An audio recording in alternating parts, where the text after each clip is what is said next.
Welcome to the Dork Forest. Jackie and her pals will never bore us. Shameless confessions about our obsession will make us laugh and smile. So let's explore the Dork Forest and dork out for a while.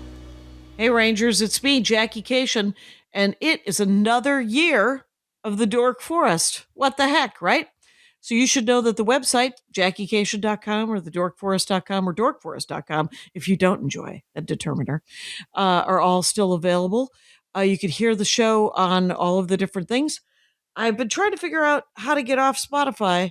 Try not to listen to Spotify because they throw in ads that are not approved by me, Jackie Kashian. So, but we'll see what I can do. Anyway, but so you could always watch the show on my YouTube channel. I think it's The Dork Forest or Jackie Kashian. It's all linkable on JackieKashian.com, the Dork Forest page. And I have another podcast called The Jackie and Laurie Show.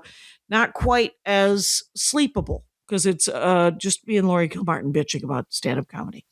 And also celebrating it. Anyway, so here's the thing. You can donate again to the show. If you enjoy the show, I would love for you to donate about $100 a year because that keeps everything in rolling along. And you can do PayPal, which is my email, Jackie@JackieKashian.com, which you can also email me anything you like about the shows and stuff like that. You can Venmo me at Jackie Kashian. That's my Venmo handle. And if you see me in real life at a comedy show, you could just hand me a sweaty wad of 20s or whatever you like. That'd be great. And I also do stand-up comedy. So you can see my tour dates on JackieKashian.com. You can listen to very old episodes of The Dork Forest on my Bandcamp. And I also put my very first album that I ripped. It's on my Bandcamp page. It's called Bread is not it's not bread. It's not circus people. It's Cake is Not My Downfall, which is a track on the Bread album, but it has other jokes that are not on the Bread album. The audio is what it is, but there's also some very early Dork Forests and a storytelling album called Storytime, all on Bandcamp, and everything's either free or a couple of bucks. So, new album coming out in February called Altercation, and new special. And that, I'm sure there's more to it. But let's get into the show. Rangers, guess what? I'm in Vermont, and the woman who is featuring for me, who has been on the program before about celebrity crushes, is back. And it's Amma Marfo. Amma Marfo is at Amma Marfo. .com/comedy for the website. It'll be in the notes. And at Amma Marfo on Instagram and YouTube. And she has a special coming out in fall called Fidget Spinster. Get it? Anyway, if you like a fidget spinner, and she does that, but that's not going to be her dorkdom. But one day she will meet Aldrin Cornejo, and they will go, oh, what are you working on? Anyway, what are you spinning? Welcome to the program again. Thank you for having me back. I do love yapping at you, which I feel like last time was, I had a crush on this person. And you were like, I don't know who that is. And at least two of them, I was like, yes, you do. And then we talked through it and we got there. So, and that's it. Right. I mean, it is a great misfortune that I don't have that photographic memory that the best politicians have, where they remember everyone. I can't even. I mean, I lose cousins, so sure. I don't see them often enough. But here's a scoop: we're talking hockey because you like hockey, but then there's also that TV show that's about hockey and kissing. Yes. So I watched the first episode of that show last night. You did? Okay, I did. Heated Rivalry, and guess what? It's great, isn't it? I didn't know if it was, I didn't know. I've seen too many terrible, like where the gay people are killed at the end, or it's somehow shamed, but this is shamed in a way that's so romance novel shamed, where you're just like, No, nobody cares about that. It's like, because in romance novels, she's always like, I'm too smart. I'm not supposed to tell anyone. And you're like, nope, he's going to like that. And this one has that vibe and I've only watched episode 1. So, good for them. And it's funny and it's sweet. It's very sweet. We came to this yesterday. We were talking a little bit about TV shows we were watching. So Jackie, myself, and Madeline, our wonderful opener who's local here. And you had mentioned, you said there were a couple shows that you watched, and you said, and I haven't watched Heated Rivalry. And Madeline and I just kind of opened our mouths to unload in unison because that is a thing that happens when you talk to women. I haven't done the full math, but I'm going to say comfortably women between the ages of 28 and 59 with HBO Max subscription. As they will just open their mouths to monologue about why you should watch it. So we decided, let's make this a conversation, but you're already 1/6 of the way in. So wonderful. I'm excited. And that's great. But let's start with hockey itself, because that is a program that you enjoy. That is a sporting event. It is, I think the only one I've done is hockey masks of goalies. And which is fascinating. It's a fascinating conversation because they get to decorate. Right, they get to decorate their own hockey mask because they're the ones that are willing to be the goalies. Is that why? I would imagine it's just like you're gonna get hit toward a bunch. Do you want to do a craft before? And they're like, I would like to do a craft before, or talk to a person who does a craft to like express myself. Now, did you grow up liking hockey? Have you always kind of liked hockey, or? I have. So both of my parents are from West Africa. They're from Ghana, and they moved to Canada in the 80s. Oh, that might. Yeah, so my sister and I were born in Canada. This is something that most people do not know about me, but find out during an Olympic year when I don't root for the U.S., and they're like, well, why is that? Anyway, so we followed hockey our whole lives, but grew up in Tampa, Florida, which has a hockey team. They founded that hockey team. They founded that hockey team the year we moved there. They were not good for a long time.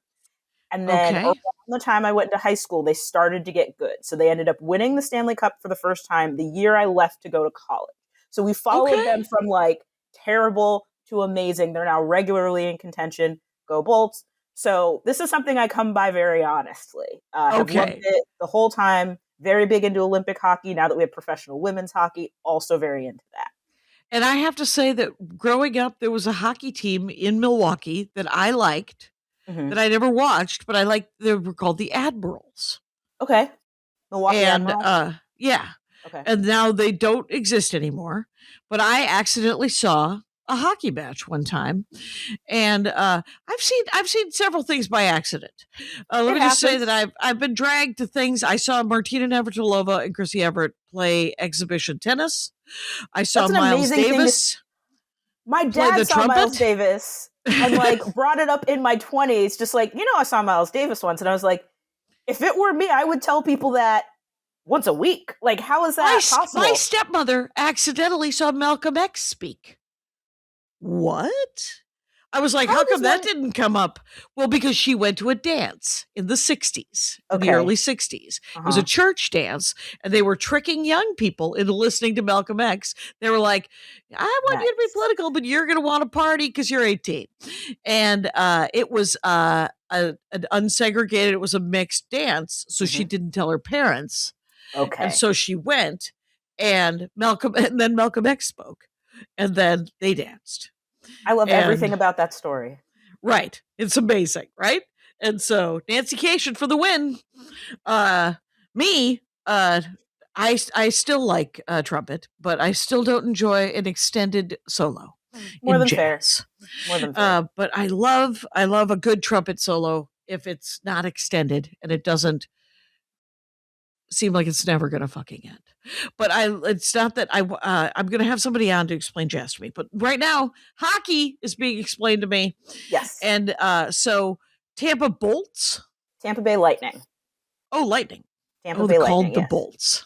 Yes, let's go. It's easier in chants. Yes. But yes, Tampa is the lightning capital of the world. More strikes there than anywhere else on this earth. So they also have 2 cigar factory museums. They do. Not far from where the Lightning play, in fact. Oh, there you go. So how many people are on a hockey team?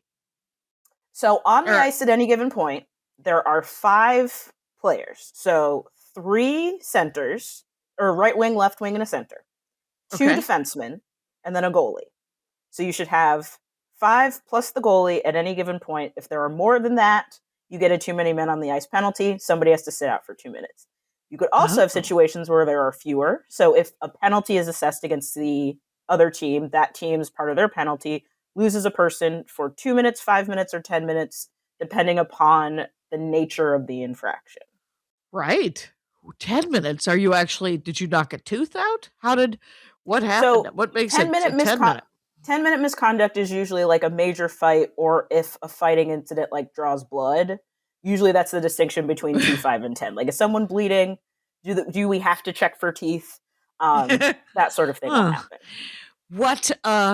So has it become less violent? Because it's traditionally known as a very violent sport, but I feel like it's gotten less violent in the last 20 odd years or whatever. So it has, because I think we're aware of CTE risks. Hockey doesn't have as many CTE incidences as something like football or boxing, but it does have some because it is a sport that you are smashing people into boards. Yeah. Things like that. So there's a little bit less fighting incentivized, but it is kind of seen as an honorable kind of thing. Like, if someone takes a shot at someone else in your team, it's not mindless pugilism. It is, I'm standing up for my friend. Don't do that to my friend. So there's an element of honor to it. So like if somebody crashes somebody into the board, so their teammates might be like, too hard, not okay. Sometimes. And then is that one of the reasons why they might get into a pushing match, which is what it seems to be? Okay. And there are teams who have a person who ostensibly is good at hockey, and most of them are, but their job is more or less to be the person that fights when that happens. This person is called an enforcer. Yes. Enforcer, okay. Yes. The Tampa Bay Lightning has a wonderful enforcer right now named Eric Chernak. He just played for the Slovakian Olympic team. Okay. But yeah, he is the one most likely to fight. They also have Emil Lilleberg, who I don't think scored a goal last season, but he hit a bunch of people. So that was fun. And they keep up with those stats. Actually, I think he's out right now because he got some manner of facial fracture. And they're just like, hey, you can't play until your face heals. And he's like, there. So, yeah.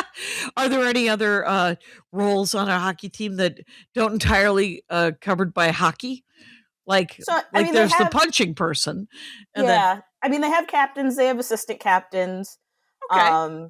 And then I really like it because it's also a sport that has a lot of volunteer work built in. So I know our team works a lot with children's hospital, the youth. Oh. So there's a lot of youth hockey programs. A friend of mine who still lives in Tampa has 2 kids. Well, she has 4 kids. There are a lot of kids in that house, but 2 of them play junior hockey, coached by former Lightning players, and sometimes current Lightning players will go as well.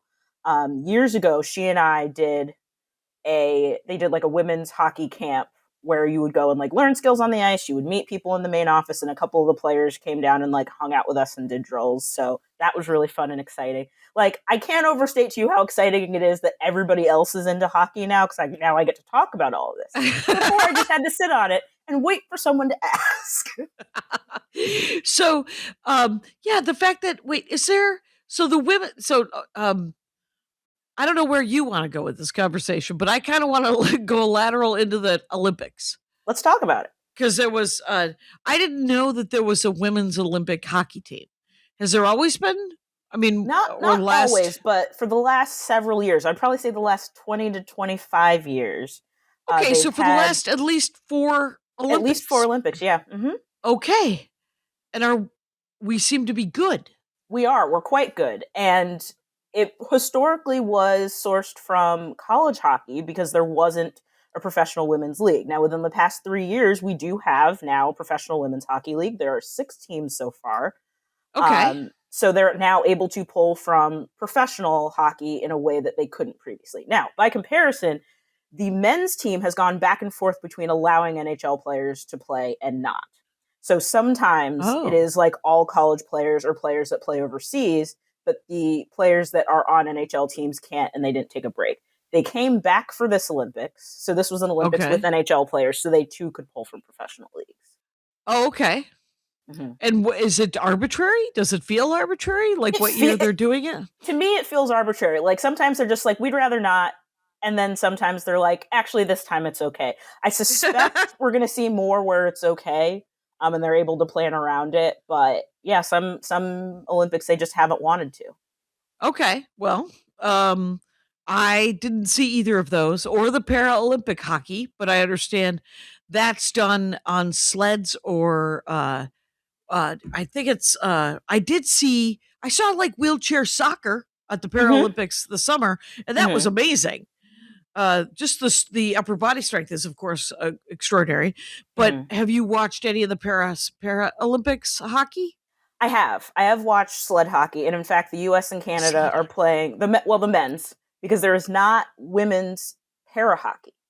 Not yet. They're petitioning for it. We're hoping for next Olympics, but for this Olympics right now, it is just men. Although it is technically a co-ed coded sport, so there are teams with women on them. Like the Japanese sled hockey team does have a woman. Oh, okay.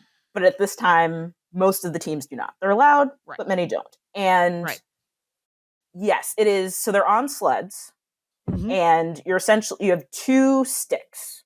And you're essentially kind of like doing a combination of propelling yourself with the sticks on the ice, but also shooting and advancing the puck towards the goal. It's fascinating to watch. It's super athletic.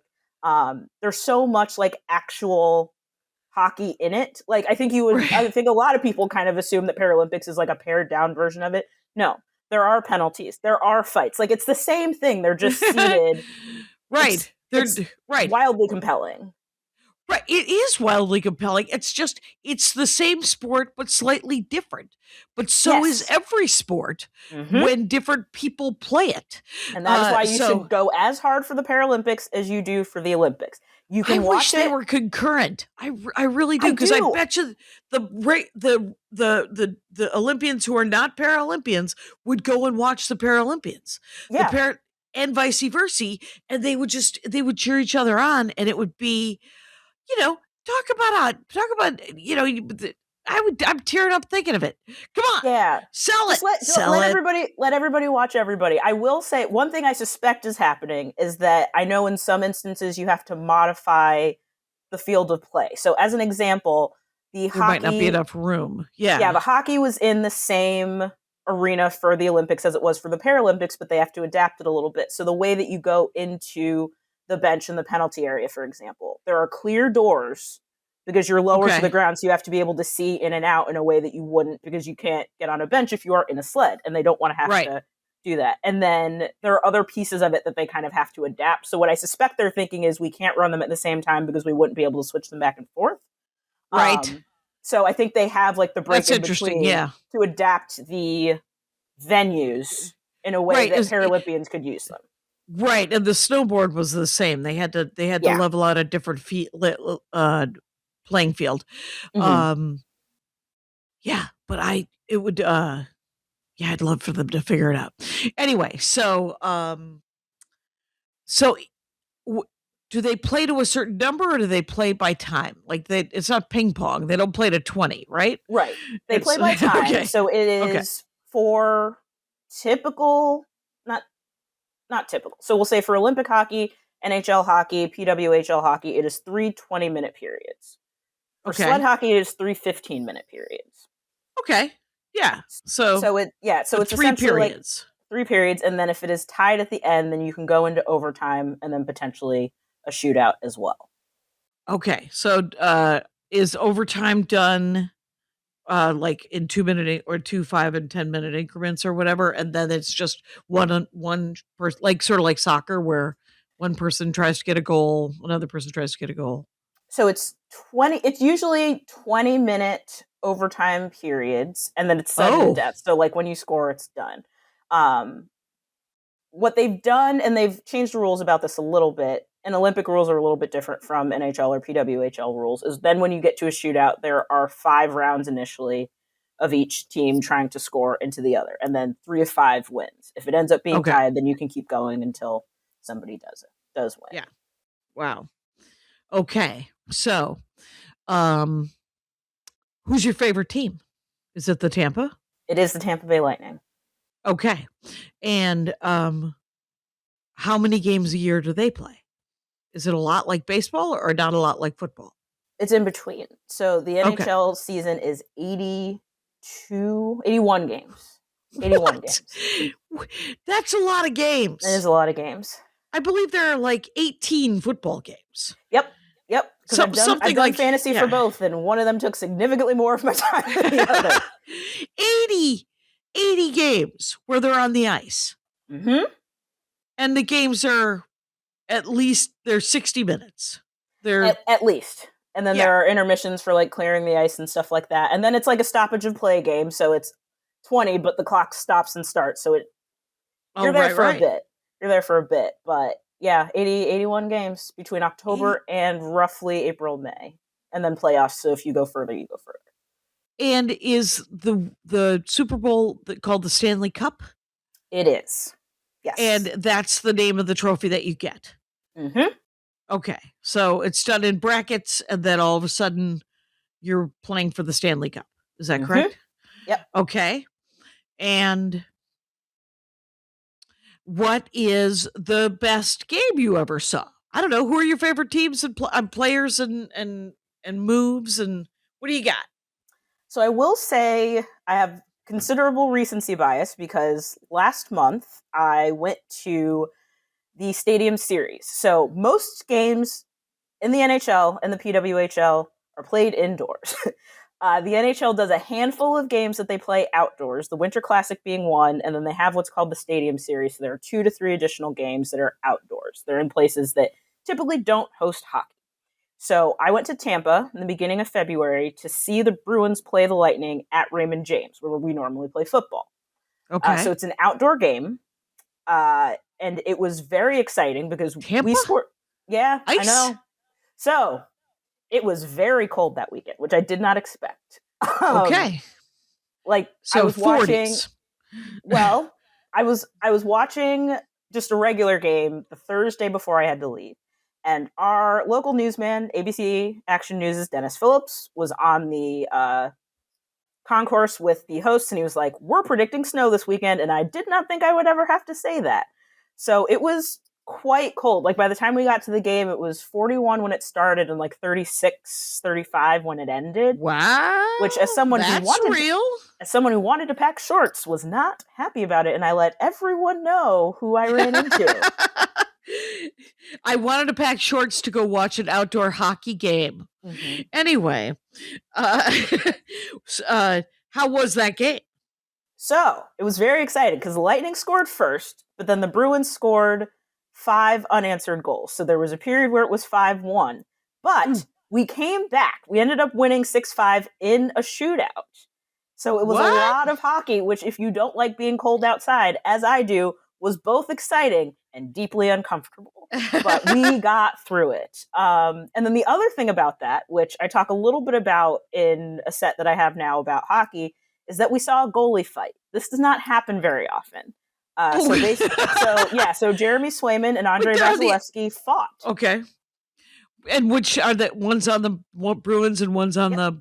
Jeremy Swayman is the goalie for the Boston Bruins. Andrei Vasilevsky is the goalie for the Tampa Bay Lightning. And they came to center ice and they fought partway through the second period.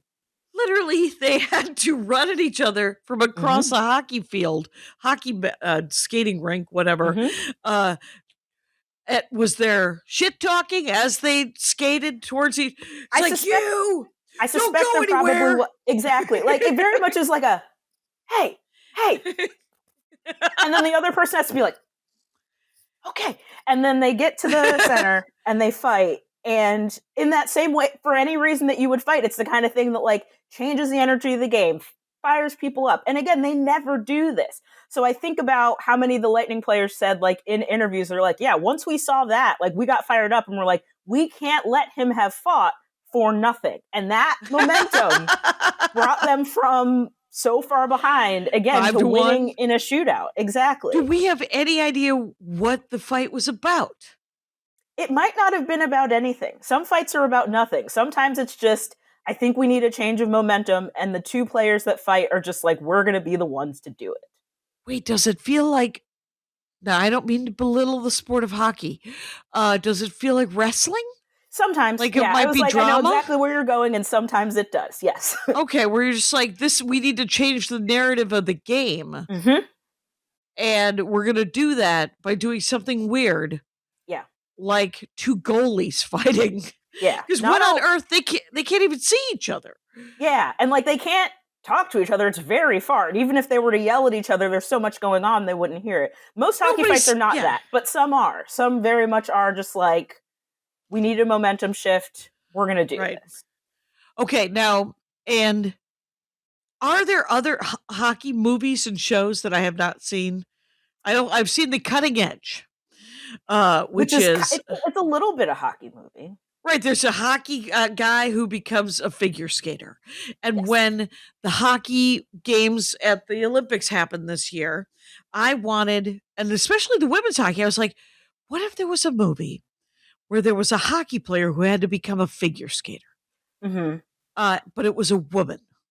Or some of the women figure skaters had to become hockey players because they were out of teammates. So, like, Jackie, do you want to write this movie? Yes. No, I want someone else to write this movie and for me to get paid with a story idea. But because Alyssa Liu, from Oakland, California, let's say someone is like, we just need one more player, and she's like, I'm a figure skater, not a hockey player. And then all of a sudden they're like, here's some pads, you could do this. And then how great would it be if she were, I don't know, sliding around and doing like figure skating stuff on the hockey field. I'm imagining and then maybe she falls in love with another lady. I'm imagining like a really compelling miniseries where somehow she's doing both. It's like that 2 dates to the dance where she's on the figure skating team and the hockey team at the same time and has to like make it to both.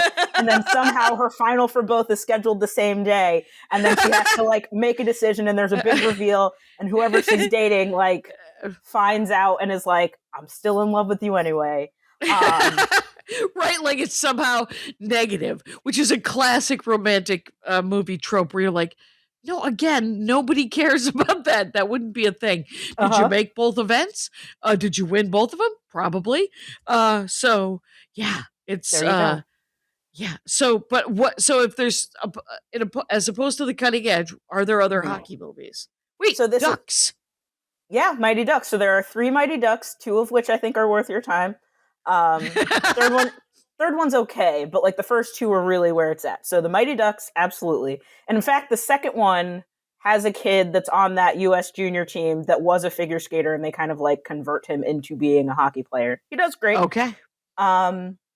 Miracle, if you're into like a historic one. Oh, right. The one about the Russian team. I was at a high school event called the Persian Market. Very sensitive. Oh, anyway, it did not. I do not believe it made it into the 90s. But in 1980, we were there. My stepmother, Nancy Kashian, who's come up twice now, she was for health, for her exercise. She was in a belly dance troupe in 1980, and she danced at the Persian Market.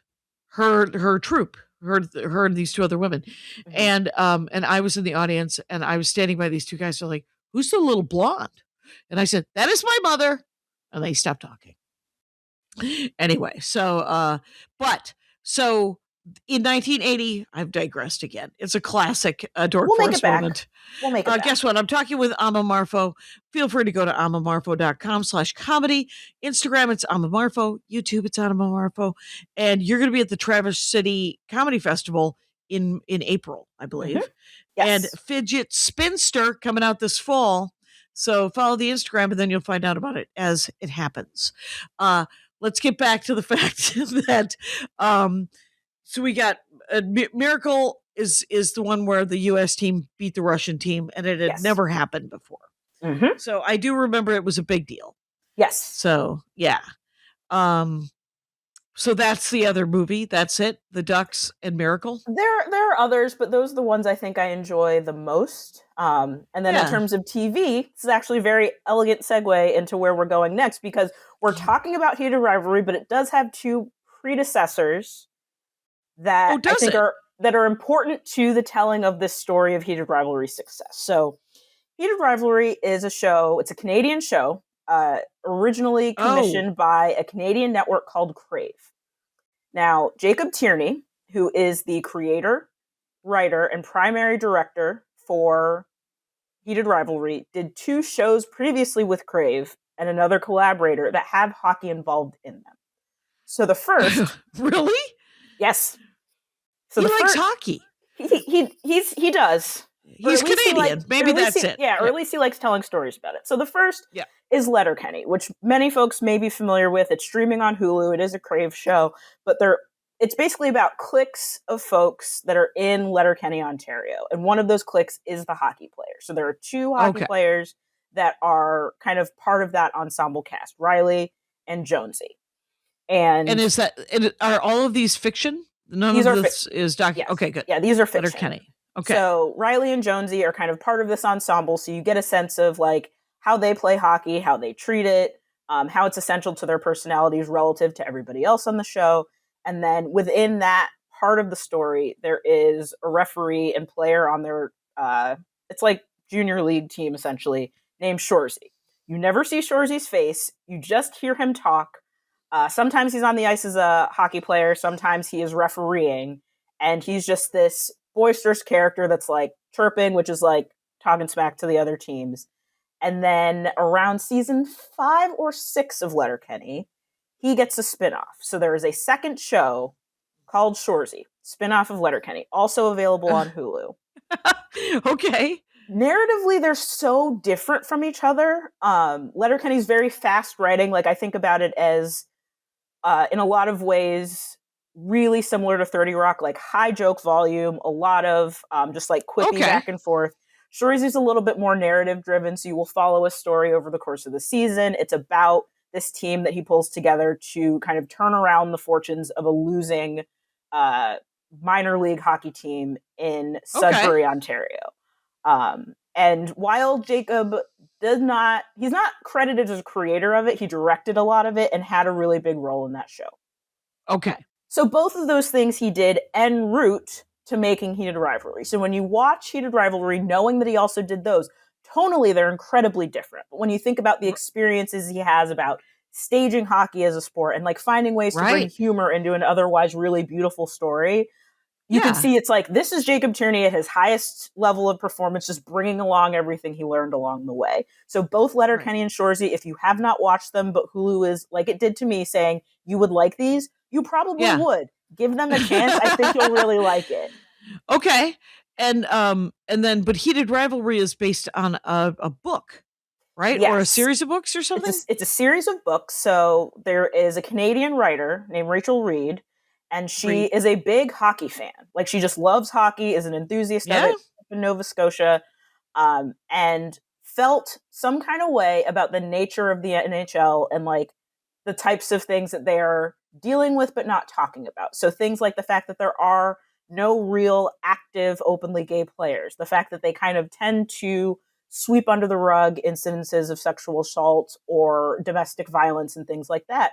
So she's writing she's writing a story and a series of stories. There are 6 books right now. We're getting a 7th next year. That basically just goes into what is it like to exist in this world, in this professional league, being gay, not being able to talk about it, and Heated Rivalry. Or any of the other kind of big, are the other books kind of about the other big issues that are not dealt with in the hockey world?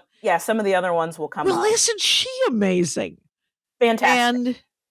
And so, okay, so Heated Rivalry is the first one. Yeah, so Heated Rivalry is, it's the show. It is the second book in the series. And then episode 3, which you have not yet gotten to, is based on the first book called Game Changer. So it takes a little bit of a departure. This is not a bottle episode. There's a whole separate conversation to be discussed about a bottle episode versus a departure episode. It's a departure but it does come back around to influence the main characters later in the season. So you might be like, why did we get pulled away? It'll come back around. Stick with it. Of course. So those first 2 books are covered in this first season. Yes. Okay. Which is sort of like what they're doing with Bridgerton, and sort of like what they're doing with Reacher. Yeah. Where they're taking the books and they're like, we're just going to pull something from this one and something. And they do it with Marvel all the time. But there are 10,000 comic books. So you're not going to run out of story. But with a book where there's only 6 books. And I mean, he didn't know. Nobody knew that it was going to be this big, right? Or did they know? No, they did not know. So Crave commissioned this series, and it wasn't even a given that the US was going to get it. But then folks who really enjoyed the books kind of saw on TikTok, saw on social media, hey, Canada's getting this show that is based on these books that we love so much. Where is it for us? So HBO then ended up getting a distribution deal, and that's going to be important in a moment, a distribution deal to bring the show to HBO Max. They were not involved in making it. They just gave it a means for an American audience to watch it. Genuinely within 2 months of when we ended up seeing it. So a lot of people were caught on the back foot because it wasn't expected that the American audience was going to get to see it at all. It was going to be just a Canadian show. So no one was ready. And it caused a lot of problems in a lot of different ways. Why? Why would it? I mean, you would think that would just be a windfall. Everyone would just be like, thank you. Yes, let me give you my money. Is because if it's that popular, if it's that huge, everybody's got to be like, now I want to, Why was there any sort of controversy or trouble with HBO? Jackie, would you believe it was because they underestimated women? Oh, wait a minute. Yes. Why would you ever make television for women? You're making it for 18 to 34-year-old men. Exactly. It turns out, to quote Louis Lee, the owner of the comedy club in Minneapolis, Minnesota, you know why I book all different kinds of comics, Jackie? Everybody has a job and I want all of their money. And so everybody wants to see whatever they want to see. And I want to provide that for them so that they could buy drinks at my comedy club. And I believe that is the way to think about it. But I think they thought it would be this thing that they released fairly quietly. And what seemed like a small pocket of folks on the internet would get the thing that they wanted. And instead it exploded. And everybody that watched it really loved it, which they should. It is beautifully made television. And they started telling beautifully. The story is adorable. Yeah. It is. I mean, the thing is okay. So I can see why. Do you remember that movie that it was the first ever gay romantic comedy movie with 2 men?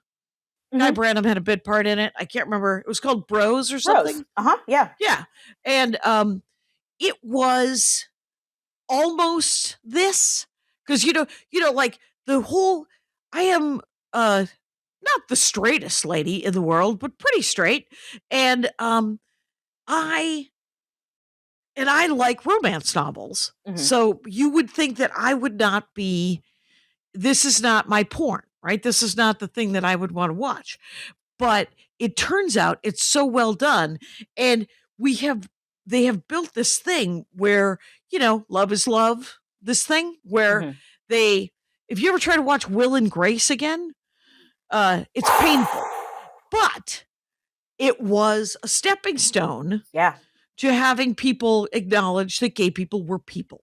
Exactly. It's just like they do that with the Black community. They do that with the Latino, and women and gays and everybody that isn't a straight white guy. We have to slowly introduce to straight white guys, I guess. And the rest of us who have to learn it, because we all grew up not thinking, like, I didn't know. Anyway, so that, whatever. So, but to find out that, so when I saw Heated Rivalry last night, the first episode, I was like, well, I'll give it a shot. It's because I like historical romances too. Yeah. And I usually like cis het, that's what it is. That's my jam. So, but we started, they're charming.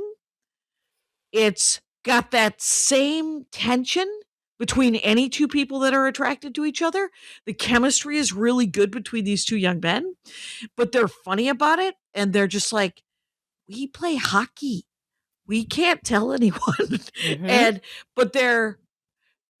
And one of the young men is such a dick that he's just like, yeah, no, we can't tell anybody. Anyway, I'm going to kiss your face off. And then they kiss each other's faces off. And then there's penis action, and you see butts, you don't see dicks. I don't know if you see dicks later in the season. You want me to tell you? Sure, I don't care. Full frontal, is there full frontal boy stuff? There isn't. But there's a lot of implied bits and mouths, so much. Yeah, even in the first episode. Mm-hmm. It's just, there's blowjobs, and there's blowjobs done well and blowjobs not done well. Mm-hmm. And it's a learning curve. I don't know if you know this about oral sex, Rangers. Anyway, yeah. Be patient with yourselves. It takes some practice. Yeah, practice makes perfect. And you know what's fun? Practice. Ding ding. Anyway, so they underestimated the women and They who did. would like it. They did. I think that they thought it was going to be a fairly small group of folks that watched it. And again, I think straight women are getting a great deal out of it, which, fun fact, if you take out the dynamic, like the power differential of heterosexual relationships and just let people fall in love, still interesting. It's great. Still interesting. So a lot of straight women are getting involved with it. A lot of gay men are really connecting with it because the books weren't initially marketed to them, so they weren't necessarily reading them. And then there is actually Catherine Van Arendonk wrote a wonderful article. I think you can get through Vulture, but it's technically a New York Magazine piece about the genre of straight men reacting to Heated Rivalry on TikTok and Instagram.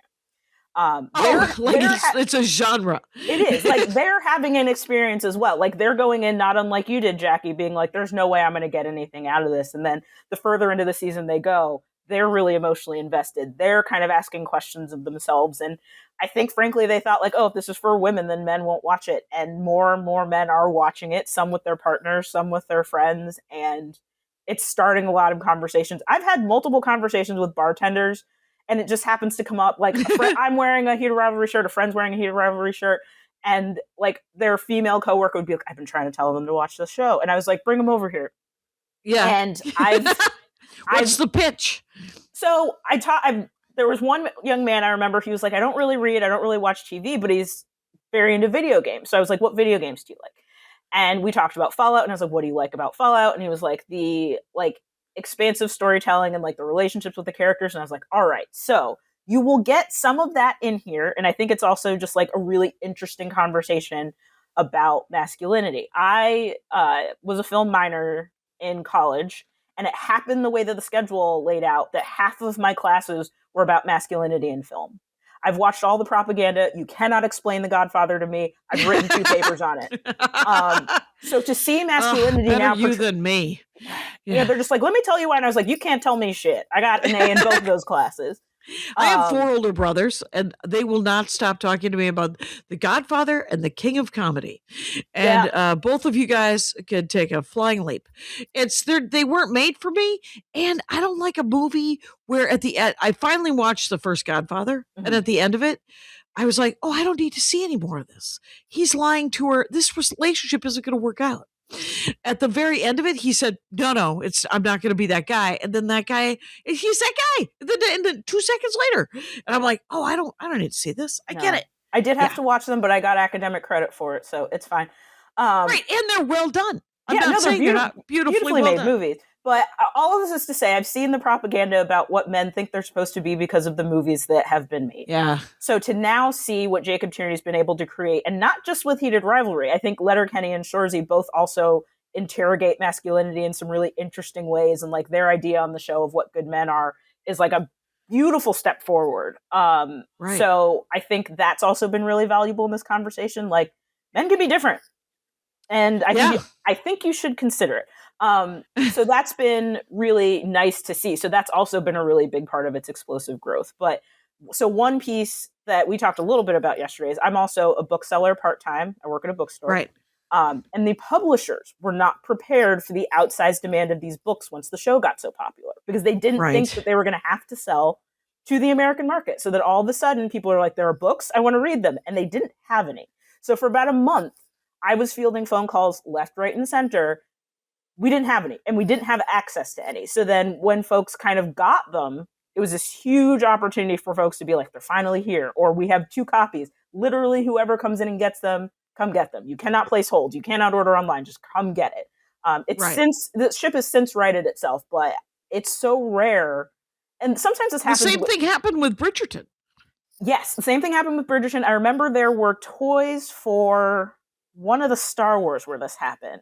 I can't remember which one it was, but essentially there was like a female toy, and then folks were like, we want it. And then whoever was the merchandising was like, well, we didn't think they'd want the girl one. So then they had to figure all that out. It was Ray. It was Ray. Yes, it was Ray. So there weren't any Ray toys because they were like, people are going to want a toy of the girl? I can't, my fury, the fact that there is no Scarlett Johansson Black Widow merch, except for knockoff stuff, is maddening. My jacket that I'm wearing is the jean jacket I'm wearing, and my special and last night is a America Chavez jacket. Yeah. And it's a character that nobody knows what the hell I'm wearing. And when I wear my Captain Marvel jacket, they're like, good Wonder Woman jacket. I was like, I enjoy Wonder Woman, but I don't think you understand. That's not what this is. This is a Captain Marvel jacket. And I also have, anyway, so yes. So the underestimating of women who want merch or people who want to read a book that was targeted towards, like, because I heard about it's an entire genre, this hockey porn, hockey romance thing. And being a bookseller, a lot of it gets recommended to me. So I read a lot of it. And typically, you're a good sport. I don't read everything that's been recommended to me. I try to be. I'm like, let me see if I like it. And in the odd case, folks are just like, normally the grievance is there's not enough smut in this book. I have gone back to so many folks who recommended a hockey book to me, and I'm like, there's not enough hockey in this book. And it is not for a lack of desire on my part. I assure you, the sex drive is normal to excessive, but there just isn't enough in a lot of those books. And I think that this is a really nice balance, and you could tell it's written by someone who knows hockey. Another one I would recommend in that vein, if you are interested, is Shoot Your Shot, and is written by a woman named Lexi LaFleur Brown. Lexi LaFleur Brown is active on kind of like Book Talk, but her husband is a former NHL player. He played for the Tampa Bay Lightning. His name is JT Brown. He was part of the first all-black line of players. 3 players on a line, so a right wing, center, and a left wing, all black. First team to do it was the Tampa Bay Lightning, and he was one of those 3. So because there aren't that many black hockey players, or no. It's been a Whitey Magoo thing for the most of the time, for quite some time. It's starting to shift, but yeah. So her husband is a player. He has played for a number of teams. He's now a commentator for the Seattle Kraken, and her book is also quite good. But most of them, it's just like smut, and they do hockey, but you don't really hear a whole lot about it. And I'm like, I would like someone to know about hockey if they're going to do it. I would. Rachel does, and Lexi does. It's the historical romance novels I read. I can't read the American ones because I know too much about American history. Yeah. So it's mostly British ones because I'm like, do whatever you want. Create 1,000 dukes because there aren't 1,000 dukes, but I don't care anymore. And that's awesome. Okay. So the first 2 books of Heated Rivalry. Yes. The first book's called Heated Rivalry. And the name of the author who wrote is Reed, you said? Rachel Reed. Yeah. So the first season of Heated Rivalry is based on Heated Rivalry, which is the second book in the series. And then the secondary couple in the show, you haven't met them yet, Scott and Kip, their story is in Game Changers, which is the first one. Okay. Oh, that's the first one. Yeah. So the second season is based on the second Shane and Ilya book in that series called The Long Game. It's book 6. Okay. And wow. And then next... So they're jumping around. Yeah. And then next year, we're going to be getting a third Shane and Ilya book, which we weren't previously, but capitalism doing what it does, we're getting more Shane and Ilya. That book is... We're hoping. Yeah. At the moment, it's called Unrivaled. We were originally going to get it this September. And then Rachel Reed came out a couple weeks ago and said, I need more time for a couple different reasons. One, she did not expect to get swept up into kind of the media firestorm and popularity of this show. She was highly involved in it getting made, which I think is really lovely. That's great. And they brought her along for a lot of like the press opportunities and things like that. And they're like, it would not happen without her, which I love. But A, she's very busy, but also B, she deals with chronic illness. She has Parkinson's, and a lot of that is kind of hindering her ability to write, both in terms of time, but also just physically. It's wearing on her a great deal. So they want her to crank something out, and she has Parkinson's, and she hadn't planned it. So give her the time. Like you said. Like I think it's a hard time from a time perspective, but also just she's like, I need to be able to physically do it, and I can't right now. So and there's 6 books. Why don't you just reread them? Enjoy that. You knock yourself out. Or reheat the rivalry, which is the online parlance for watching the show. It holds up. I've reheated it like 4 or 5 times. All right. There you go. And or read something else. It'll be fine. But the next book now is coming out in October of 2027. So you've got a lot of time. Kind of the same time as Fidget Spinster? It might be the same time as Fidget Spinster. Well, Amma Marfo. If I get it out in time, yes. So that is a push for me. Everybody should go to your Amma Marfo's Instagram, and then you'll know things. Mm-hmm. Yes, I'm just getting that out there. I love that. It's always nice because because we only have like 10 minutes left to talk to me about hockey. So what else you got? What else would you like to know? Is there anything you're curious about?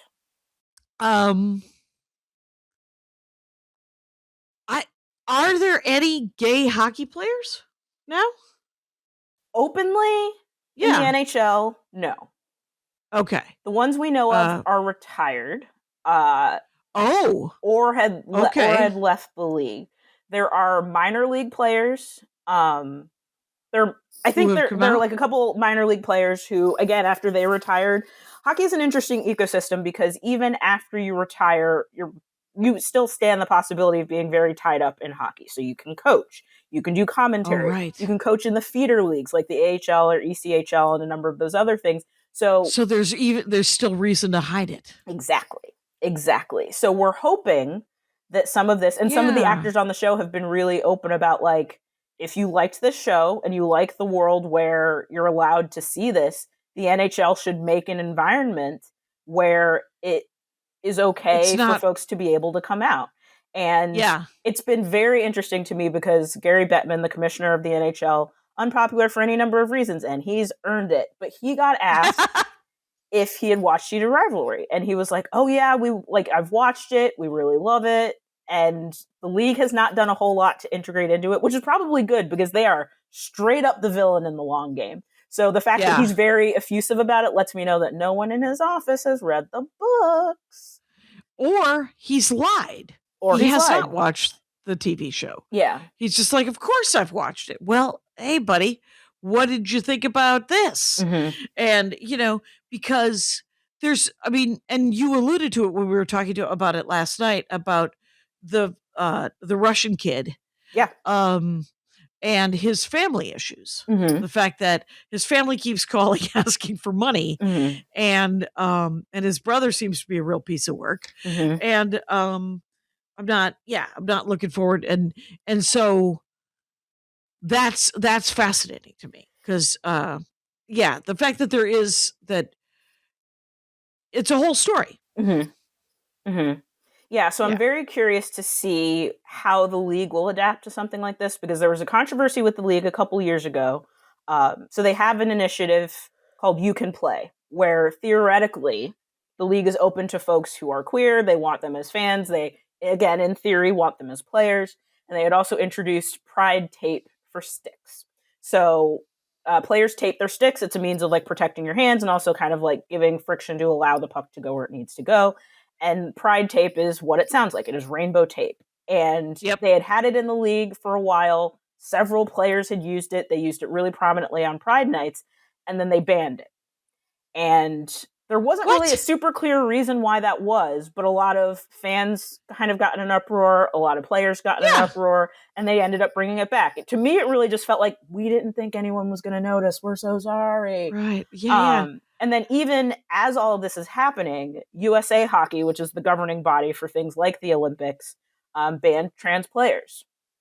While the uproar about Heated Rivalry is happening, but again, it was very under the radar. They didn't expect folks to go. So there's this real interesting incongruity between the opportunity to bring in so many of these fans that are now like, I want to watch more hockey, and the NHL and USA Hockey being like, we're going to make it look like we don't want you here. For sure. Mm-hmm. And how many trans hockey players are there?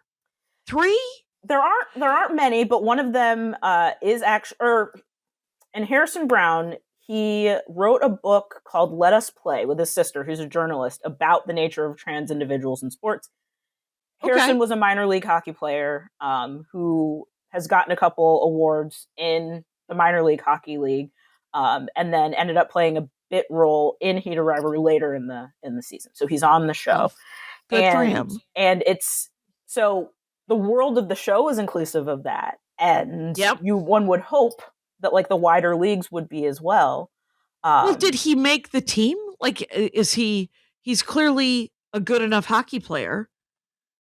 Harrison? That he made to make the men's junior league or the men's junior varsity team. I mean, so he won it pre-transition. So he played pre-transition and won 2 cups, had kind of announced that he was trans, and then delayed medical transition to play for another season, and they won again. So has not gotten to do that post-transition. And again, that's just kind of the nature of the league. So she wants to essentially try out for the women's team. I don't know to what degree Harrison is still playing. I'm not sure. Okay. I think he's since like largely retired and now doing more like advocacy work and acting. But yeah, it's just one of those things where it's like, hey, I could have done this. They would have. But at every time the leagues are like, nope, you can't. Don't do this. Yeah. Exactly. Okay. There was in the Olympics episode from about a year or so ago when the Summer Olympics came out, I did an Olympics episode of the Dork Forest, and I learned about the role of women throughout the Olympics because this woman had written a book. Name gone. Dorkdom still there. Very much the Dragon Riders of Pern. I can remember the name of your dragon. Anyway, but she was explaining that a lot of sports in the Olympics start out as co-ed, and then the woman wins, and then they split them into men's and women's. And I was like, are you kidding me? And she's like, oh no, they're going to take their ball and go play alone. They're going to be mad that a girl beat them. And then they're going to go, we're just going to have boys play now. And then you go make a team with girls. Well, and there are a couple ways that happens, because they will either do that or then police what constitutes female. So there's a fantastic book called The Other Olympians that talks a little bit about the history of trans athletes, specifically in track and field, but it applies to many other sports. And they talk a little bit about that, is the nature of kind of gender policing in sports, which we still see, but goes all the way back to the genesis of the modern Olympics. And they were doing it the whole time. Germany was involved a bunch, as you might expect. The US was involved a lot, as you might not expect, but should if you've read a book. So it's all... and are living in today. Exactly. Because it's like, I can't believe they're doing that. I was like, it's baked into the process. Like, we love the Olympics for the pageantry, but wow, there's a lot of shitty people involved in making it happen. It's like FIFA, you know? You're just like, we're just trying to, some people just want to watch and play soccer, football, right? And then everybody else is like, yeah, but how can you wear Emirates on your jersey, you know, and we turn this into a cash cow, and then it turns into something else entirely. So I don't really understand the world of professional sports, except for at the level of fandom, right? Sure. Because I know that there is a great deal of business behind it. There was like some fake Lakers TV show. There was a TV show that was supposedly about the Lakers, but it was called something else, and it was a woman becomes the Running Point. GM. Running Point. Yeah. That sounds right. Yeah. And I watched like 3 or 4 episodes, but sometimes I'm on the road and things just I lose them. I did finish it. Whatever. I liked it. Oh, good. I did not expect only to one say season, or so far. It'll come back in a couple of months. I did not expect to say Chet Hanks was good in this show, but I think they figured out the thing that he's good at and built it around him, and he did great. Good. The Hanks family is very nice. So, well, we don't have to get into it. I have a lot to say, but they're you have 5 minutes. I will not take it on that. But yeah, Chet strikes me as different from some of the other Hankses. And then they're like, he's acting, and I was like, well, why is he doing that? But then I was like, oh, they built this so he could succeed. Actually, well done, everybody involved. Because I think if he had to do much more than what he did, probably not going to happen. Billy Carter? Little Billy Carter issue? That's Jimmy Carter's brother. A little. Like, think about the difference between Colin and Chet. They're very different. They are very different. And I only know Colin. I don't know Colin, but I only know that name because he hosted something and introduced me and was psyched about the name of this podcast, The Dork Forest. He was like, that's kind of the greatest name of a podcast ever. I was like, yeah, it is. Thanks. Thanks, Colin Hanks. Thanks, Colin Hanks. Maybe I should put that on the website. So I don't know that he would remember that. So it would feel weird if he came to me and said, when did I say that? I was like, well, there was a weird theater event and you had to introduce me, and it was something you said in passing that I've engraved in my brain because you're Tom Hanks' son. Anyway, I have taken, I say go over. What would you like? So, Heated Rivalry, a yes. Yeah. Books and TV show. Yes, but not the audiobooks. Not the audiobooks. I've been told the narrators are not great. Okay. And I had that's real. I had several people be like, I did not enjoy the audiobook experience. So I'm going to ask you to use your words where you can. Yeah, you can, and the thing is the books, they look like they're about 220, 280 pages. And they move quickly. They do. So. Right. And I watched that first episode, and if they don't move quickly, I would be very surprised. Mm-hmm. So, and then if somebody wanted to start watching hockey, would you recommend college or Olympics or professional? You can go back and watch the Olympic replays if you have access to a Peacock account. I think being able to start with like national sports is nice. Okay. If you're Team USA, you'll have to reckon with a couple things. Oh, we didn't talk about that. You want to talk about that? Sure. Why were they like that? Can you tell? Besides the fact that they were 19-year-old douche nozzles? I mean... So I looked into it a little bit because I was very curious about this. So for those unfamiliar, so the gold medal game for the Olympics this year in Milano Cortina was between the U.S. and Canada. Being from Canada, I rooted for Team Canada. In both cases, yes. So the men and the women. Yeah, men and women. Yeah. So the women played, I believe, the Saturday and won. And it was this massive deal. And it was really like... And everybody was pleased and happy, and there was joy in the land. Yeah, and it was a really just nice affirmation of like investing in women's sports gets you beautiful results, both in terms of just like high athletic achievement, advancement of the sport and folks being interested in it. So the women won theirs first. And then the men played the following day. I believe it was the Sunday. It was within 2 days. It was the last day of the Olympics. So the U.S. men ended up winning, which was difficult for me personally, so much so that I was like, I have to take a sad hockey nap. Not the first one I've taken in my life, but this one like hurt real bad. Because you know those players better, or the men's teams better. I know the men's teams better. Canadian? I've had longer to like get to know them, and some of them have played in multiple Olympics. Very invested in both. And yeah, it was just... I think the nature of it too was like, because it was like a shootout goal and it was like very much a chance thing.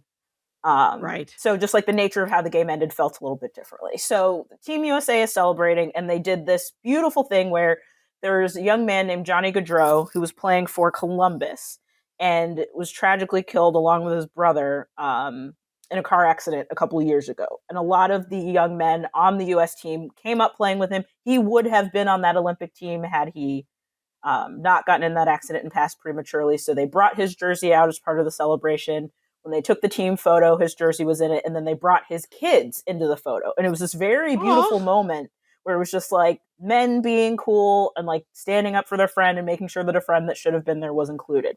Wonderful moment.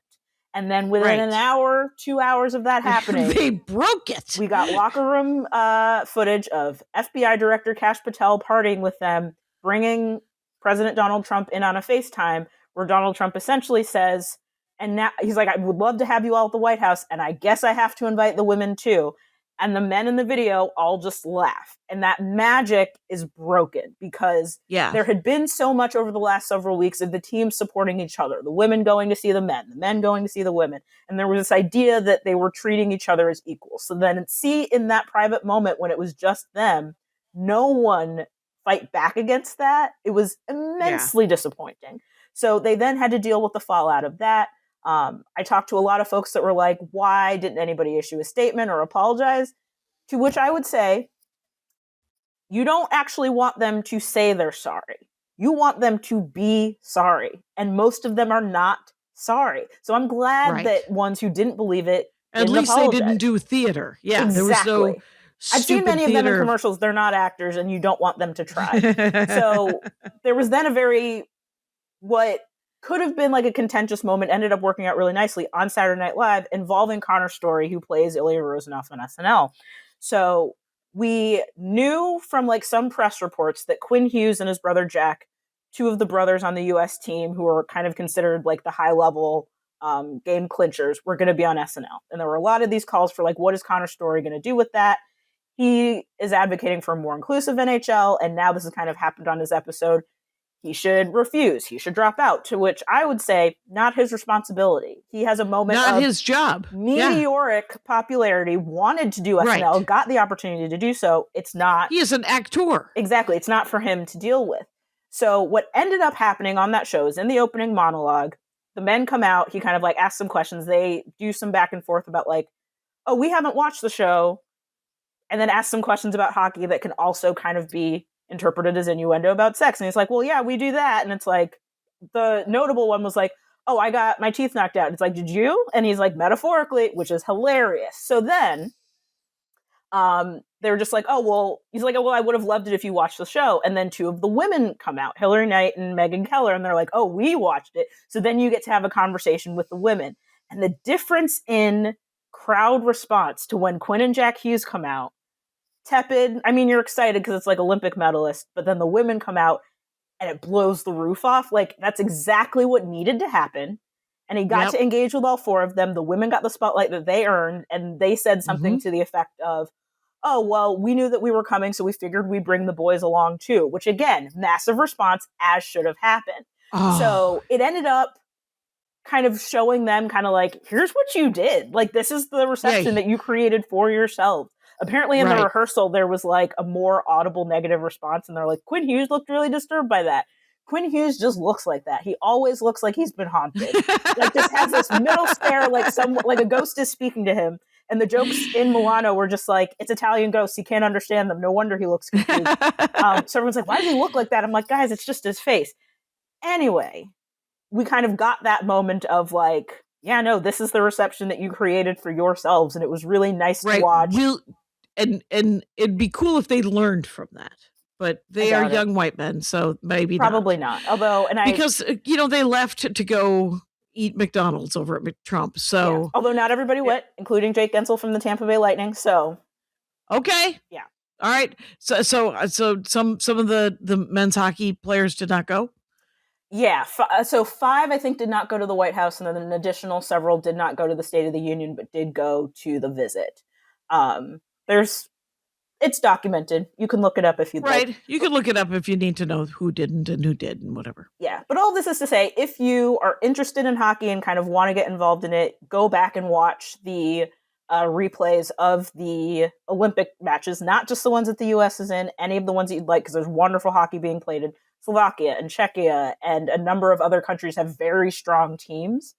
Okay. And then the advice that I have actually taken, they make a lot of kids' books that explain sports. My niece, who is almost 2 and thinks she can read but cannot actually, has one on hockey. She has one on basketball. And like, it explains it in a very granular way that if you don't know anything about it, it's ostensibly explaining it to a child, but it's going to help you too. So do not be afraid of that. I read a series of books when I was in Australia when I came back from Australia because I really liked Australian rules football. Yeah. But I didn't understand how it went. So I read, there's a series called Specky McGee. Ooh. And it's about a kid who wants to be an AFL pro, but he is, and he's a really good jumper because he makes spectacular jumps. And that's why they call him Specky. Okay. Because Australia will shorten a word. As will hockey players. Yeah. Yeah, everybody. What's the slang? So everybody has a nickname. And in fact, this is like my one major grievance about Heated Rivalry is that they call the players by their full names. I'm like, nobody's doing that. Like, no one's calling Hollander. He is going to be Holly. He will be Halls. Maybe Shaner. I feel like he'd probably be a Shaner. They call Rosenoff. That's not going to happen. He's going to be a Roser, or he's going to be a Rosie? Rosie. I think Rosie's probably the one for. But once I realized that, I was like, oh no. We got to fix this. So, Jacob Tierney, I know you're writing season 2 right now. In the highly unlikely event that you were listening to this podcast, I beg of you, use their nicknames. It's very important. You know Two this. hockey fans, you know this. You wrote Riley and Jonesy. You know. Rangers, this has been a delightful episode of the Dork Forest. I hope you were delighted. I was delighted. Amma Marfo, were you delighted? So delighted. I've been waiting for someone to let me yap about Heated Rivalry for an hour. What a pleasure. It's at Amma Marfo, AMMAMAR, so many M's, AMMAMARFO.com/comedy, and at Amma Marfo on Instagram and YouTube. She's going to be in Traverse City, Michigan in April for their comedy festival next month. And Fidget Spinster. Look for it in the fall. Thank you so much for doing the show. And Rangers, you know the rules out there. Take care of each other. My hat. They're dancing around my hat. My hat. Well, what do you think of that? If it looks like a Mexican hat dance and it sounds like a Mexican hat dance, it's most likely a Mexican hat dance. So take off your hat and let's dance. Yay! Oh my God. Why don't we just call that as the end of the show?